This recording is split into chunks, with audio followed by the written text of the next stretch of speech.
Sector पर नजर डालते हैं। ऑयल मार्केटिंग कंपनियों में आज काफी एक्शन है। तो IOCL, BPCL, ONGC इन शेयरों की बात करें तो काफी एक्शन दिखा है। BPCL में करीब 2% से ज्यादा की तेजी। इनफैक्ट निफ्टी एनर्जी इंडेक्स सबसे बड़ा सेक्टोरल गेनर भी है आज के ट्रेडिंग सेशन में। वैशाली, आपसे पूछना चाहूंगी, ऑयल मार्केटिंग कंपनीज पर आपकी क्या राय बनती है? तो ओवरऑल हमने काफ़ी एक स्ट्रेंथ देखी है और मैं ओएनजीसी क्वाइट क्लोजली ट्रैक कर रही हूँ। तो आज का मोमेंटम भी सही था और प्रीवियस हाई जो था 333 वहाँ पे आके दोबारा हम रिट्रेस कर रहे हैं। सो अगर एक बार ये स्टॉक डिसाइसिवली 333 को क्रॉस करता है तो I think next trading target रहेगा 345। तो मेरा व्यू रहेगा by at every decline in ONGC. और इसके अलावा जैसे कि आपने आईओसी, एचपी एंड बीपी की बात करी, ऑलरेडी एक इंट्राडे के अनुसार रन अप आ चुका है। बट आईओसी की बात करें तो आई थिंक 165 एक नियर टर्म सपोर्ट है। तो इसमें भी एक रेंज के बाहर आने की ये ट्राई हो रही है और मेरा पोजिशनल टारगेट इसमें रहेगा 185 का। सो ओवरऑल आई थिंक इसमें सभी में बुलिश व्यू है। वैशाली जी का नजरिया काफी पॉजिटिव है ऑयल मार्केटिंग कंपनियों पर। इसके अलावा दो कंपनियों पर नजर डालते हैं जिनके तिमाही नतीजे आए थे कल और स्टॉक रिएक्ट भी कर रहा है। एक है पेपर कंपनी जेके पेपर, करीब 7.5% की गिरावट आज के ट्रेडिंग सेशन में दिखी है। रेवेन्यूज की बात करें तो 4.5% की तेजी दिखी ईयर ऑन ईयर बेसिस पर, लेकिन प्रॉफिट आफ्टर टैक्स में बड़ा हिट दिखा इस क्वार्टर में। 140 करोड़ पे प्रॉफिट आया वर्सेस 300 करोड़ जो कंपनी ने same time last year report किए थे। तो काफी कमजोर नतीजे थे जिसके चलते स्टॉक में गिरावट दिखी। इसके अलावा तत्व चिंतन, यहाँ पर भी 6% की गिरावट है। मार्जिन्स की बात करें तो वो कॉन्ट्रैक्ट होते हुए नजर आए। 11.9% पे मार्जिन्स आए हैं वर्सेस 15.8% जो कंपनी ने same time last year report किए थे। सुमित, दोनों ही स्टॉक्स पर आपकी राय लेना चाहूंगी। गिरावट के बाद क्या अब खरीदारी के मौके बन रहे हैं? जेके पेपर, याद रखें पेपर स्टॉक्स तो इन एनी केस पिछले कुछ दिनों से फोकस में रहे हैं। चैनल चेक्स का मानना था कि पेपर प्राइसेस बढ़े हैं, डिमांड बढ़ी है, जिसके चलते पेपर स्टॉक्स में तेजी दिखी थी, लेकिन आज नतीजों के दम पर जेके पेपर गिर रहा है। तो क्या राय बनेगी दोनों ही स्टॉक्स पर? देखिए, रिसेंटली बहुत ही अच्छा मूव दिया था जेके पेपर्स ने, लेकिन एक सपोर्ट लेवल था 535 का, जो आज गैप डाउन की वजह से ब्रेक हो चुका है। लेकिन अगर आज की कैंडल देखेंगे तो it is a type of open लो।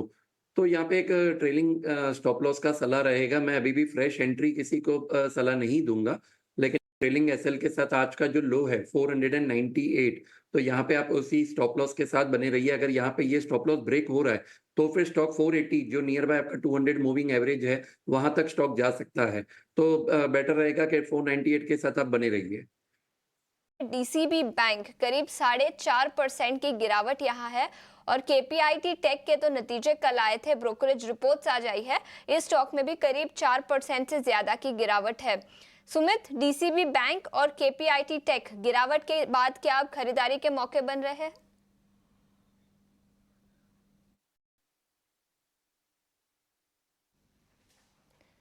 सुमित, आप म्यूट पे है। सॉरी। तो देखिए, चार्ट की बात करें तो डीसीबी बैंक में मुझे यहाँ पे वीकनेस ज्यादा लग रही है। अगर आप मूविंग एवरेजेस की भी बात करेंगे तो ऑल मूविंग एवरेजेस 50, 100 एंड 200 सभी के नीचे ही आज यहाँ पे ट्रेड हो रहा है। और रिसेंटली जो सपोर्ट लेवल था 130 का, वो भी ब्रेक हो चुका है। तो हमें लग रहा है कि यहाँ पे एक बार पोजीशन को छोड़ देना चाहिए। एग्जिट का ही बेटर सजेशन रहेगा, क्योंकि नेक्स्ट लेवल जो हमें यहाँ पे दिख रहा है दैट इज अराउंड 121 एंड 117। तो यहाँ पे एग्जिट का सलाह रहेगा। दूसरा स्टॉक आपने डिस्कस किया था केपीआईटी। देखिए, रिसेंटली काफी अच्छा एक मूव दिया था। स्टॉक ने अपना 1730 का जो रेजिस्टेंस था वो ब्रेक करके सस्टेन किया था, लेकिन अभी भी कैंडल को फॉलो अप नहीं मिला है। तो यहाँ पे एक बाय ऑन डिप्स का नजरिया रहेगा। अगर स्टॉक आपको 1730 से 1740 की रेंज में मिल रहा है तो आप बाइंग अपॉर्चुनिटी यहाँ पे देखिए। स्टॉप लॉस मेंटेन करेंगे 1660 का। टारगेट्स की बात करें तो यहाँ पे जो पहला टारगेट रहेगा वो करीबन 100 का रहेगा। होगा कुछ स्टॉक्स के साथ। ज़रा वैभव ग्लोबल को एनालाइज कीजिए।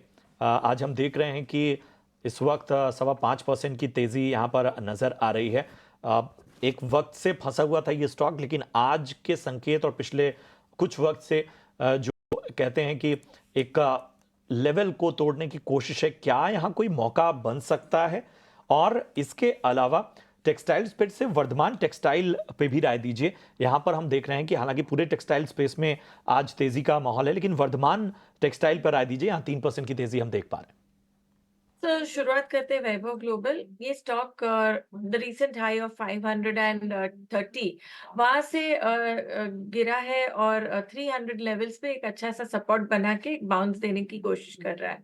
सो नियर टर्म रेजिस्टेंस भी है 340 पे। तो ये एक्चुअली मेरे हिसाब से ये बाइंग के मौके जरूर है। एक बार 340 को क्रॉस करता है तो आई थिंक ये 400 की तरफ भी जा सकता है।